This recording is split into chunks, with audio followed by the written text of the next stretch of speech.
flex natin tong isang puno ng kalamansi dito. Okay. Hitik sa bunga. Yan. Nabuo lahat yung mga bulaklak nito. Ito yung hitik sa bulaklak noong before 01. Sa Ramil pa yata to. Bagyong Ramil. Yan. So ang dami. Daming bunga. Hitik siya. Oh. Biruin nyo. At may palabas na bulaklak ulit.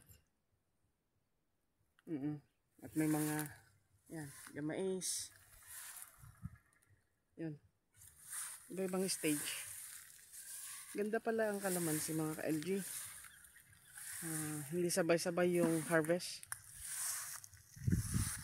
Pwede kang mag-harvest in a weekly basis or twice a month, ganon. Depende. Okay, so as a beginner, ito po siya. Ganda. Dami. Kakatawang pagmasdan. Oh, hanggang sa ilalim. Dami. Happy farming.